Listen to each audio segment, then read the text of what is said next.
Hey, it's Jamie of Pandora Astrology here in Berkeley, California. And I'm Julia Mikos, joining in from San Francisco. And today I want to tell you all about Juno Retrograde. Now, this is going to feel an awful lot like Venus Retrograde, but Juno is an asteroid in the asteroid belt. Its themes are marriage, which is interesting and distinct from Venus's themes of love. In fact, I would say that some of the like a really big piece that I've gotten in my practice of astrology in the last decade is understanding that while we are taught that you should be able to fall in love with somebody and then marry them, actually, those are two very distinct and separate functions in our personalities. And your type to fall in love with might not be your type to marry. So, because these two goddesses are different, they rule different but overlapping domains, it really matters when each of them goes retrograde. And Venus is not retrograde now, thank goodness. Only one at a time, please. But Juno is turning retrograde this month in February and will be retrograde until sometime in May. And I want to show you this technically, but also to talk about how it's going to feel, what it's going to be like. So Juno is going to turn retrograde in Libra. And that's kind of cool, actually, because Libra is the most relational sign of them all. So Juno ruling marriage and committed relationships of all kinds. This would seem to have something to do with negotiation, right? Because a retrograde period involves moving backwards. It involves looking backwards. It involves retrospective. It involves digging into the past, into the old stuff, cleaning up old stuff that maybe wasn't done right in the first place. And when you apply that to the realm of committed relationship, you can find yourself in some very interesting times. This is going to be quite a few weeks. It's going to last a couple of months, and it may well affect us both in marriage or any other kind of committed personal relationship that you're in that feels like a real partnership, particularly if you live together. But also, you may notice it in your business partnerships. So, if you have only one of those, that's probably where you're going to experience it. Julia, what do you think a retrograde Juno period in Libra is really all about? And how would you suggest that people handle it? Oh, that's a good question. Well, retrogrades in general are times of reviewing whatever the planet which is retrograding is associated with. So Yeah. Juno being an asteroid which shows us how we marry or how we do long-term commitments if marriage isn't for you. That and especially in the sign of Libra, which is also a partnership oriented sign, means that this is going to be definitely kind of hit you in your relationships and partnerships. If you are in a marriage or a long term partnership, it might be a time where you stop and you're taking inventory of, is the partnership really kind of expressing your needs adequately? And if you're not in a partnership and you're single, then it might be a time when you're envisioning, one day I would like to see myself in a long term relationship. And what's that going to look like? Is that going to be like what my parents had? Is that going to be what society is showing me is right for me? And, who am I individually when I'm with somebody else? Mm, yeah, absolutely. I just feel that there's going to be a lot of renegotiation that happens. And even people who find themselves in a relationship of long duration, it's never a bad idea to do a kind of an update, to do a kind of a, you know, asking yourself, does this marriage really work for who I am now? I've often thought about marriage that no woman of 60, or man for that matter, would ask a woman of 20 to make her major life decisions for her, right? Wow. But when we marry in our 20s or our 30s, we're not thinking of what our needs are going to be when we're in our 60s, 70s, or 80s.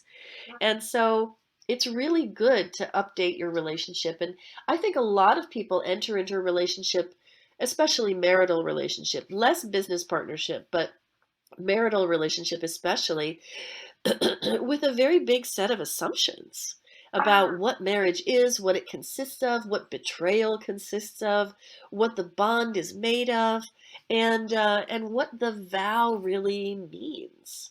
mhm. And when the rules of marriage are broken or bent, I think it often occurs as a really big betrayal to one partner or the other, because it's so unexpected, because there never really was a time when both people sat down together and said, here are my expectations of marriage. Did they line up with yours?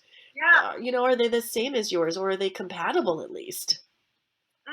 It's so Yes. good to just be conscious about these things. And I think in a lot of communities, you'll find that there is, your local religion will give you some guidance. Like if you want to have if you want to marry, you can go to your pastor. You can go Right. to your rabbi and get some good advice about, how to be married to somebody. And that's good, but not everybody does that. I think a lot of us, marry without having those crucial conversations. So a transit like this, especially being in Libra, I think could really be a wonderful occasion for having some very fair, balanced, and um, I want to say, like, decorous, like gentle negotiations between you and your partner about, well, what are we doing anyway? And is it still Right. serving who we are now? Right, right. And I mean, I've never been married before, but every person I know who's been in a long term relationship says that it's all about negotiation. It's Oh, not yeah, always about you all the time, and that's how to keep the longevity alive. So, yeah, I think that absolutely. especially in the sign of Libra, reviewing those negotiations, updating them, maybe two people got together to have a family, but now the kids are independent. So, what Right, does their relationship mean now? Or right. updating it and trying to think ahead, and trying to bring sort of that vision of what you want for your future into your present relationship. Yes. And relationships can have a lot of equality in them, but how that equality looks is not a balance that's often struck in the moment, but over time. Like, let's say a man and a woman were to get married, and then after a while they want to start a family. Well, the Right. woman is going to have the baby because nobody else can do that, right? Although increasingly with science, who knows? But um, and then she's gonna take a hit to her career, you know. So maybe he wants to support her through that financially. Right. Maybe at another time she wants to work and supports him in going through college. And Exactly. the genders really don't matter because it's all about give and take, and this happens over time. Hmm. And when marriage was established as an institution, whatever, how many millennia ago, um, you know, one thought I have is people didn't live very long. Yes, People, 2, 3,000 years ago, yes, 35 was considered you're near death. So, right, marriages, you begin at the time of menstruation, or when you become able to have children, because right. a lot of marriage has to do with family. And then, 10, 15 years down the line, it's kind of the end. Whereas nowadays, people can stay married for 40, 50, 60 years. So Yeah. that is already kind of presenting a different dynamic, which is going to need a lot more negotiation than they used to traditionally. Yes, absolutely. Hmm. So, plenty of thoughts to take into those negotiations that you might want to do this spring of 2020. Let's look at the timing of this. So, it begins on February 8th. Right here, you see that little red S.